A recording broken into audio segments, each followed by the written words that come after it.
Shalom, selamat pagi rekan-rekan yang dikasihi oleh Yesus Kristus. Senang pada pagi hari ini saya menjumpai Bapak Ibu Saudara kembali melalui program Motivasi Pagi. Firman Tuhan yang akan kita renungkan bersama-sama di pagi hari ini terambil di dalam kitab Yeremia pasal 23 ayat 24 yang berbunyi demikian. Sekiranya ada seseorang menyembunyikan diri dalam tempat persembunyian, masakan aku tidak melihat dia? Demikianlah firman Tuhan. Tidakkah aku memenuhi langit dan bumi? Demikianlah firman Tuhan. Amin. Bapak, Ibu, Saudara, rekan-rekan yang diberkati Tuhan Yesus Kristus, masih banyak orang beranggapan bahwa seseorang dapat saja melakukan tindak kejahatan dengan sembunyi-sembunyi. Menurut anggapan kebanyakan orang bahwa ketika mereka melakukan kejahatan dan orang lain tidak mengetahuinya, maka hal itu tidak membuat mereka malu. Hal inilah yang menyebabkan kejahatan terus merajalela, seperti korupsi, perzinahan, dan kejahatan-kejahatan yang lainnya. Hal ini yang membuat banyak orang lupa masih ada sepasang mata yang terus memandang dan memperhatikan bumi ini dengan segala pergerakannya, termasuk manusia, yaitu Tuhan Sang Pencipta. Dia selalu mengetahui apa yang dibuat oleh manusia, termasuk segala perencanaan yang ada di dalam hatinya. Bapak, Ibu, Saudara yang dikasihi Yesus Kristus, manusia memiliki natur untuk bersembunyi jika sudah melakukan kesalahan. Sebab peribahasa mengatakan lempar batu sembunyi tangan. Bersembunyi ada berbagai macam bentuknya. Ada yang langsung menghilangkan jejak, membela diri, atau melakukan aktivitas yang baik tetapi untuk menutupi kesalahannya tersebut. Sepertinya aman saat bersembunyi dan orang lain tidak mengetahuinya. Bapak, Ibu, rekan-rekan yang dikasihi Yesus Kristus, lewat kebenaran firman Tuhan pagi hari ini kita bisa memetik pelajaran penting yang bisa menjadi berkat di dalam kehidupan kita saat ini. Pelajaran yang pertama yang harus kita ketahui adalah kita tidak bisa menyembunyikan diri dari Allah. Saudara-saudara yang dikasihi Tuhan, bagian firman Tuhan ini hendak memperingatkan kita bahwa kita tidak bisa menyembunyikan diri dari Allah. Kita tidak mungkin menghindari atau memperdayai Allah. Segala sesuatu yang kita lakukan terlihat oleh Tuhan Allah. Namun jika kita dikuatkan ketika tahu bahwa tidak ada tempat bagi kita di langit atau di muka bumi ini yang lepas dari perhatian Bapa kita di surga. Allah menyertai kita bahkan ketika kita merasa sendirian. Kemanapun kita melangkah hari ini, kiranya kesadaran akan kebenaran itu menghibur hati dan menguatkan kita untuk tetap taat kepada firman Tuhan. Allah memperhatikan kehidupan kita sepenuhnya. Bapak, Ibu yang dikasihi Tuhan, Allah itu Maha Tahu. Dia juga tahu apa yang kita lakukan. Tiada yang tersembunyi di hadapan Tuhan. Jika sudah tahu demikian, maka tidak ada alasan untuk kita semakin menjauh dan menolak untuk dikoreksi oleh Allah.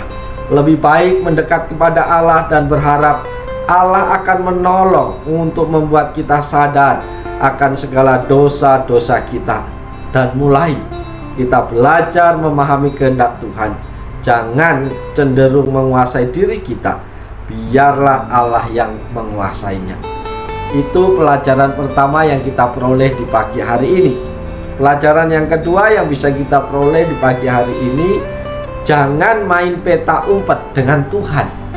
Bapak, Ibu, Saudara yang dikasihi Tuhan, kita masih ingat dengan permainan peta umpet.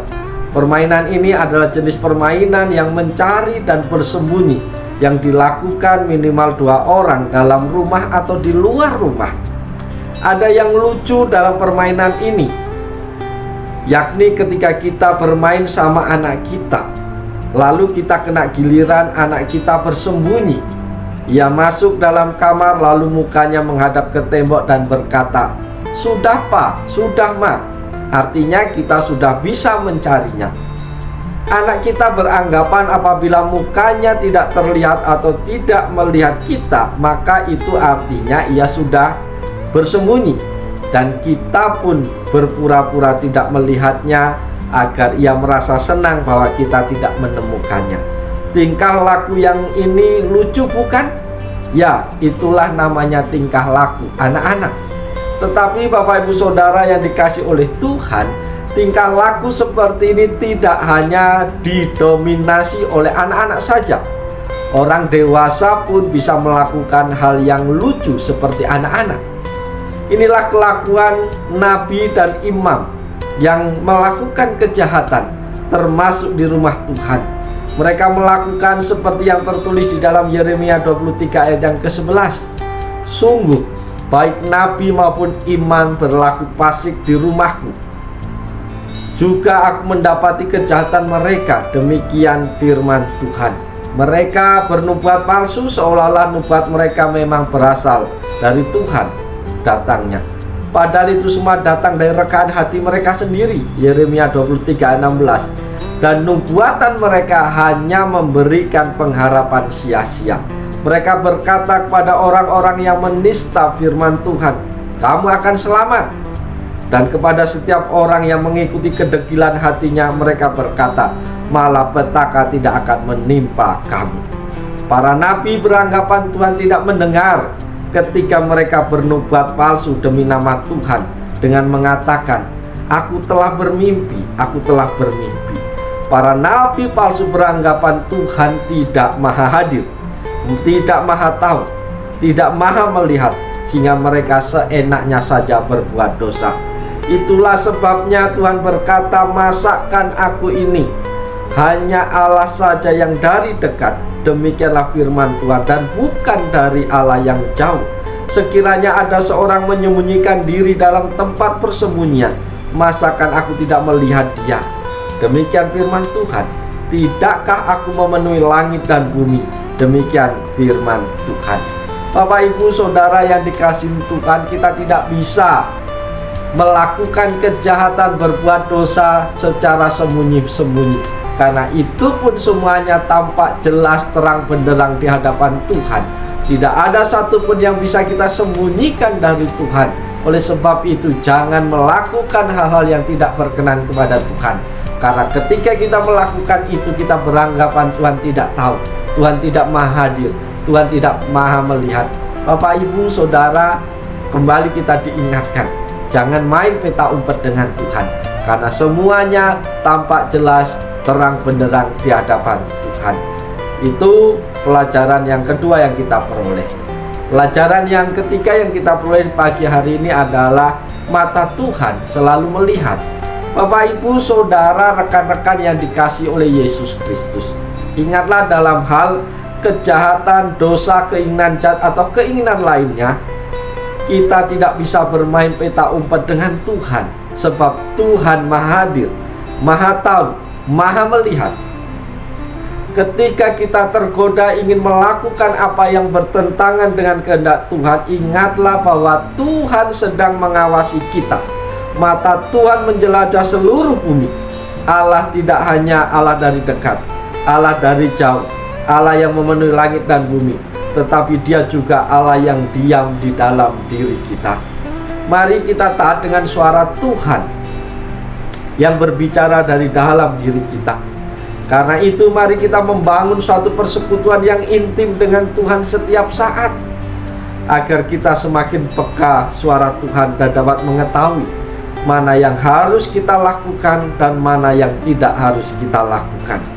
Bapak Ibu Saudara yang dikasihi oleh Tuhan, dimanapun dalam situasi seperti apapun, mata Tuhan selalu melihat, mata Tuhan selalu mengamat-ngamati. Oleh sebab itu, takutlah berbuat dosa, takutlah melakukan kecurangan, takutlah melakukan tipu menipu, takutlah untuk korupsi, takutlah untuk berzina, dan takutlah melakukan segala sesuatu yang tidak berkenan di hadapan Tuhan.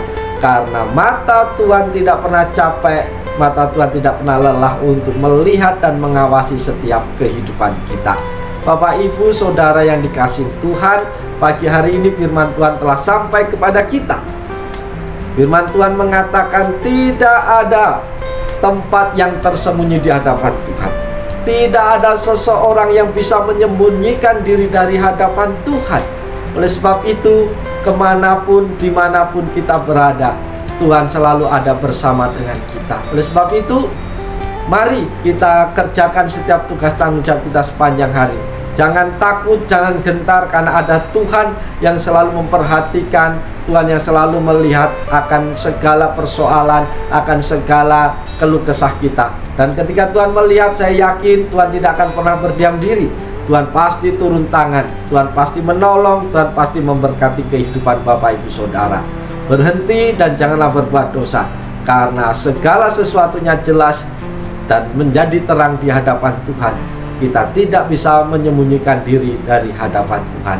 Oleh sebab itu, saudara-saudaraku, selamat pagi, selamat beraktivitas, selamat berkarya di dalam Tuhan. Yakinlah Tuhan ada bersama dengan Bapak Ibu Saudara. Tuhan siap menolong, Tuhan siap memberkati Bapak Ibu Saudara sepanjang hari ini. Selamat pagi, Salam, Tuhan Yesus memberkati kita semua. Amin.